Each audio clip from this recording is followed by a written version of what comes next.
Pembalasan anak laki-lakiku. Part 68. Ancaman Aini. Of Maya.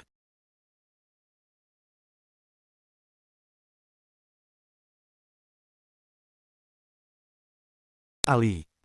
Aku terus berteriak memanggil nama Ali saat sudah berada di depan toko milik Aini. Rasanya aku sudah tidak sabar lagi ingin bertemu dengan anak berandalan itu. Ali, keluar kamu. Saya tahu kamu ada di dalam. Cepat keluar, teriakku lagi sambil berkacak pinggang. Rasanya nafasku memburu dan degup jantungku terasa 2 kali lebih cepat dari biasanya.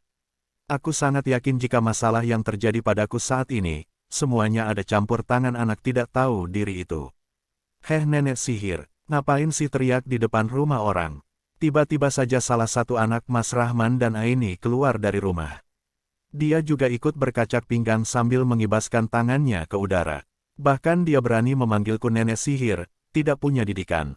Berani ya kamu manggil saya nenek sihir, bentakku sambil melangkah ke arahnya. Bukannya gentar dia malah mengambil sapu ijuk yang berada di sampingnya. Ya beranilah, memang kenyataannya gitu kan, Anda itu nenek sihir, kalau manusia datang ke rumah orang itu ucap salam. Bukan teriak-teriak, balasnya lagi yang membuatku semakin naik pitam. Belum habis masalah dengan Ali, kini timbul masalah dengan adiknya. Rasanya ingin aku jewer saja telinganya itu. Tapi karena melihat dia memegang sapu ijuk di tangannya, aku urung memberikan pelajaran pada anak Aini. Perasaan masalah yang timbul di dalam hidupku ini hanya dengan anak-anaknya. Saya kesini mau nemuin Ali. Mana abang kamu yang berandalan itu? Tanyaku setelah membuang nafas dengan kasar. Mataku dengan awas mengawasi seluruh isi rumah yang terlihat dari pintu yang terbuka. Abang nggak ada, jam segini dia masih kerja. Balas anak Mas Rahman yang tidak ku ketahui namanya. Saking banyaknya anak Mas Rahman, aku tidak bisa menghafal namanya. Kalau gitu, saya ingin jumpa sama ibu kamu aja. Mana dia? Tanyaku lagi sambil berusaha masuk ke dalam rumah. Tumben sekali toko milik Aini tutup hari ini. Biasanya aku bisa langsung masuk menerobos ke dalam. Dan juga bisa mengacak-ngacak isi toko miliknya. Biasanya jika aku sudah membuat keributan di sini, Ali pasti akan langsung pulang untuk membela ibunya. Nggak ada, Anda tidak boleh masuk ke dalam rumah kami. Silahkan Anda pergi dari sini, usir anak laki-laki sambil mengangkat sapu ijuk ke arah mobilku. Dia bahkan berani mengusirku, padahal posisiku di sini bisa dikatakan sebagai ibu sambung mereka. Ya walaupun aku sama sekali tidak pernah menganggap mereka sebagai keluarga. Berani kamu ya usir saya, bentakku sambil menunjuk-nunjuk ke arah wajahnya. Kenapa tidak? Memangnya Anda siapa? Tanyanya lagi yang membuatku kehabisan kata-kata. Aku bahkan tidak bisa menjawab pertanyaan dia barusan. Siapa yang datang? Lukman. Saat kami sedang bertengkar, tiba-tiba saja Aini keluar sambil menggendong anaknya yang paling kecil. Ternyata anak laki-laki yang mengusirku tadi namanya Lukman. Ini, Buk, si nenek sihir, jawab Lukman sambil menunjuk ke arahku. Hampir saja aku terkena ujung sapu ijuk. Untung saja aku segera mundur beberapa langkah ke belakang. Jika tidak wajah glowingku akan kotor. Maya, buat apa kamu kesini lagi? Tanya Aini sambil menyerahkan anak bungsunya pada Lukman. Aku kesini mau nyari anak kamu yang berandalan itu. Mana dia? Tanya aku sambil berkacak pinggang. Dia nyari Bang Ali, Bu, ucap Lukman setengah berbisik. Namun aku masih bisa mendengar ucapannya barusan. Untuk apa kamu mencari Ali? Sudahlah Maya, jangan ganggu lagi keluarga kami. Kalau kamu memang sudah bahagia dengan Mas Rahman, stop ganggu kami, seru Aini yang membuatku tertawa sinis. Aini, aku juga bakalan ogah sebenarnya berurusan dengan kalian. Tapi ya gimana lagi, anak kamu yang preman itu selalu saja membuat keluargaku berantakan, teriakku marah. Terlihat wajah Aini sedikit bias ketika aku mengatakan jika Ali kembali berulah.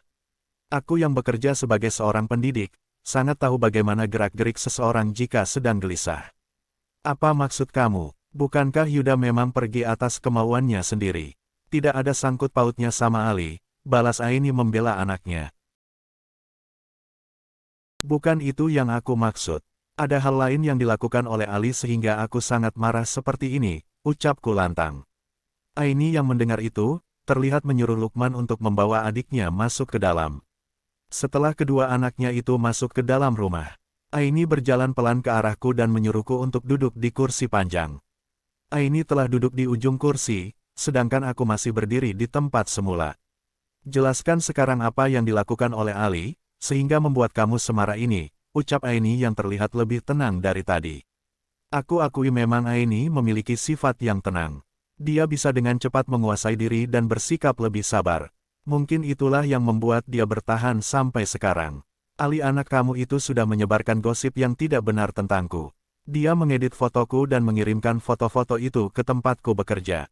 Hasilnya apa? Aku dipecat dari pekerjaan, ucapkan menjelaskan. Tidak mungkin Ali menyebar fitnah. Foto itu pasti asli, karena aku juga tahu betul siapa kamu, balas Aini santai yang membuat aku sedikit terkejut. Sudah aku duga dia pasti mengetahui rencana Ali. Bisa saja mereka bekerja sama untuk membalas dendam padaku. Aku mengepalkan tangan dengan erat, ingin sekali rasanya aku menghajar wanita di depanku ini. Tapi aku sadar jika di sini ada CCTV. Aku tidak bisa berbuat semena-mena, atau melakukan kekerasan fisik. Karena itu akan berakibat fatal pada nasibku. Jelas itu fitnah. Aku tidak pernah berbuat senonoh dengan laki-laki lain kecuali dengan suamiku sendiri, tegasku yang dibalas senyum sinis oleh Aini. Kurang ajar, beraninya dia mengejekku dengan senyum sinisnya itu. Diam kamu Maya, jangan sok polos ataupun lugu di depanku. Selama ini mungkin aku diam karena aku malas ribut. Tapi jika kamu mau berurusan dengan Ali, setidaknya kamu hadapi aku dulu, seru Aini yang membuat suaraku tercekat. Aku tidak menyangka jika Aini seberani ini sekarang. Bukankah selama ini dia selalu diam dan menangis jika aku berbuat semena-mena padanya? Kamu dengar ya Maya, apa yang dikirim oleh Ali itu belum seberapa. Aku bisa saja membongkar semua rahasia kamu dulu pada Mas Rahman.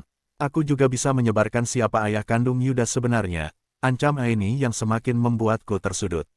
Dan aku juga bisa membuat kamu terkenal sebagai wanita yang hobi merebut suami orang, sambung ini lagi sambil menunjuk ke arah wajahku. Untuk sejenak aku hanya bisa menahan nafas. Aku tidak menyangka jika Aini bisa sekeras ini sekarang.